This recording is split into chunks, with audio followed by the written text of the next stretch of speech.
Assalamualaikum warahmatullahi wabarakatuh. Perkenalkan, nama saya Muhammad Yumni Khairun Najah, mahasiswa Universitas Al-Azhar Mesir, semester 1 Fakultas Usuluddin. Dalam video kali ini saya akan membawakan judul yang mungkin cukup unik ya, yaitu bangsa yang lupa cara berbangsa. Berarti orang Indonesia lupa dong cara jadi koruptor. Tentunya bukan seperti itu ya guys. Insya Allah orang Indonesia semuanya baik-baik lah. Kayak saya ini contohnya. Dalam topik yang akan saya bicarakan, saya nggak akan jauh-jauh mengambil referensi dari buku-buku besar ataupun website-website terkenal. Saya hanya akan membawakan satu referensi saja, yang mana ini adalah semboyan hidup bagi kita semua, bagi rakyat Indonesia. Yang mana saya kira sudah banyak orang-orang Indonesia melupakan semboyan hidup ini, yaitu Pancasila. Pancasila itu diambil dari bahasa Sanskerta yang artinya 5 dasar. Pancasila sendiri disusun untuk rakyat Indonesia oleh pahlawan-pahlawan kita terdahulu sebagai pedoman hidup agar kita menjadi bangsa yang baik, yang bisa berbangsa selayaknya bangsa yang mencintai negara. Pancasila tidak hanya sekedar deretan kalimat belaka, akan tetapi ia mempunyai nilai-nilai luhur, nilai-nilai yang tinggi, yang agung, begitupun dengan nilai-nilai persatuan dan keadilan di dalamnya. Namun pada realitasnya, orang-orang sekarang tidak melaksanakan nilai-nilai tersebut sebagaimana mestinya, seolah-olah mereka itu lupa bagaimana cara berbangsa yang baik.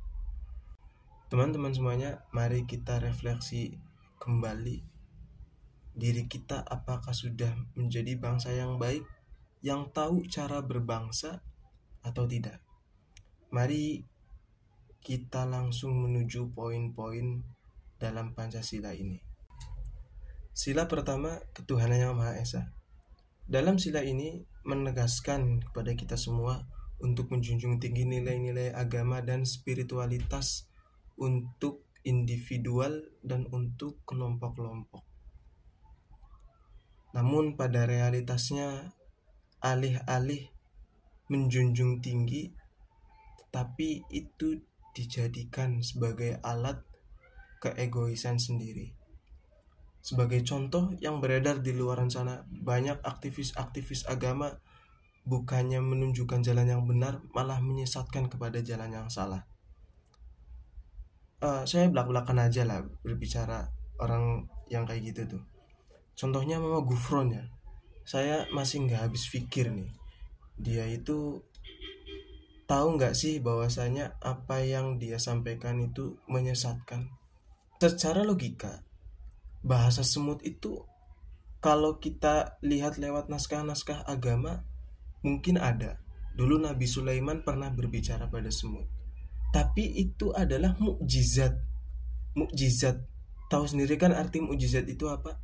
Sebuah hal yang agung, sebuah hal yang menandakan bahwasanya dia itu nabi. Nah, itu Nabi Sulaiman mendapatkan mukjizat seperti itu karena beliau itu nabi. Tapi kita lihat Mama Gufron, bagaimana dia itu bisa berbicara pada semut padahal dia itu bukan nabi. Inilah teman-teman semuanya, salah satu contoh nilai agama yang dijadikan sebagai alat keegoisan sendiri, sebagai alat popularitas agar dirinya itu banyak diikuti oleh umat, agar dirinya itu disanjung oleh umat, agar dia itu dapat bangku keagungan di depan orang-orang semuanya. Mari kita menanamkan nilai-nilai juang, nilai-nilai tinggi agama dan spiritualitas dengan lebih baik lagi, agar tidak sampai menjerumuskan orang kepada kesesatan. Tapi kita bareng-bareng mengajak orang-orang agar selalu setiap hari membenah diri agar lebih baik dari hari yang sebelumnya. Sila kedua, kemanusiaan yang adil dan beradab. Dalam sila ini menegaskan kepada kita agar kita semua menghargai hak asasi manusia dan berlaku adil terhadap sesama kita semuanya.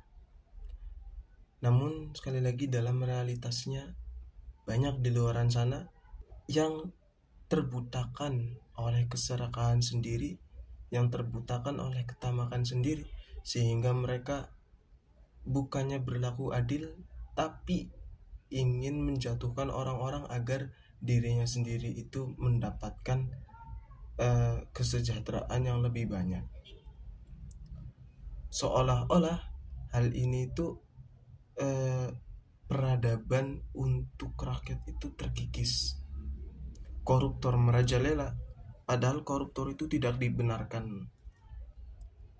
Uang rakyat yang harusnya dipakai untuk kepentingan rakyat malah masuk ke perut sendiri untuk kepentingan pribadi. Sila ketiga, Persatuan Indonesia. Sila ini menjadi fondasi penting untuk menyatukan keberagaman aneka budaya yang ada di Indonesia.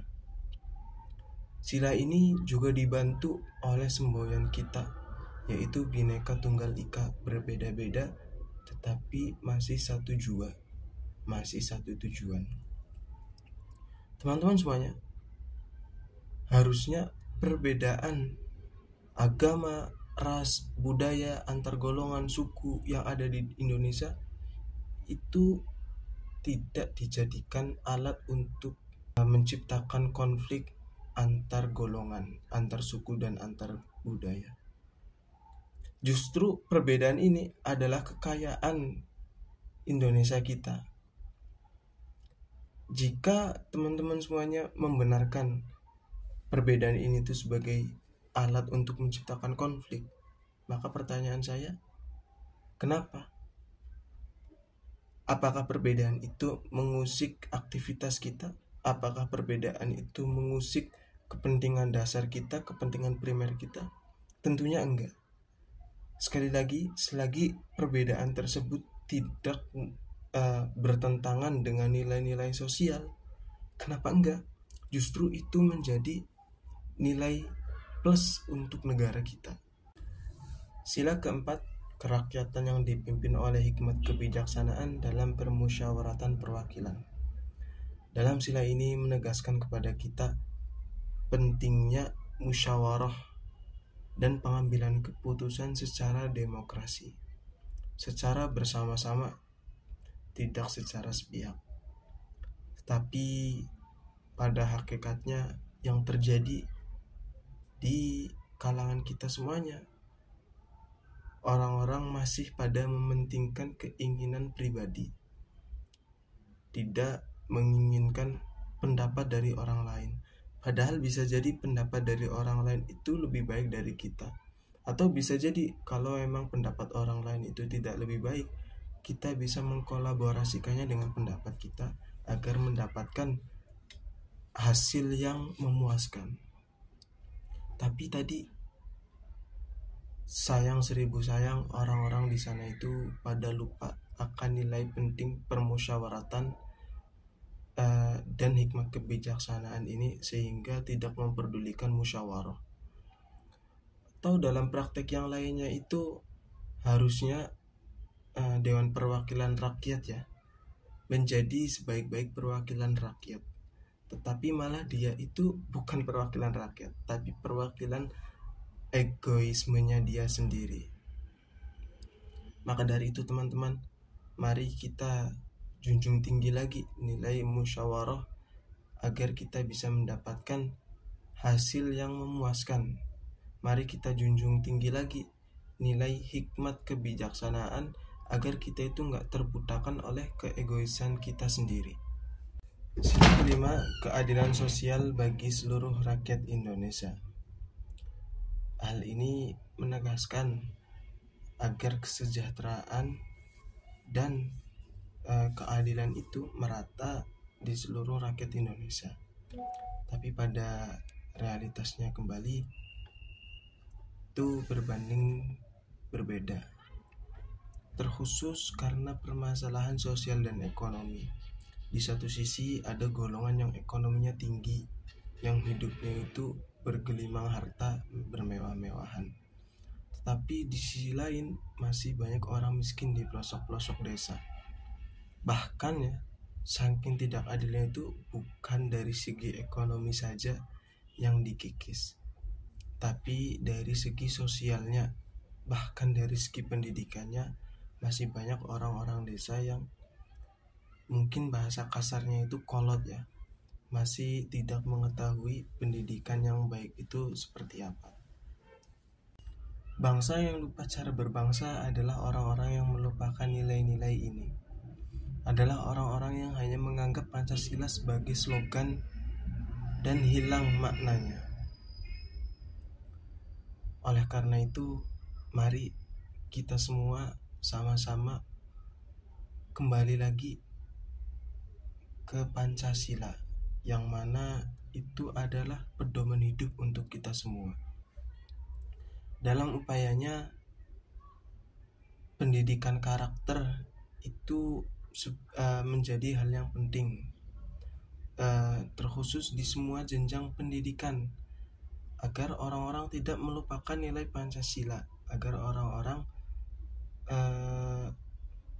tidak menganggap Pancasila itu hanya slogan belaka, tetapi itu adalah pedoman hidup sebagai bangsa untuk berbangsa yang baik, dan sebagai pedoman hidup sosial antar sesama dan antar golongan. Mungkin hanya itu saja yang bisa saya sampaikan, kurang lebihnya mohon maaf. Wabillahi taufiq wal hidayah. Wassalamualaikum warahmatullahi wabarakatuh.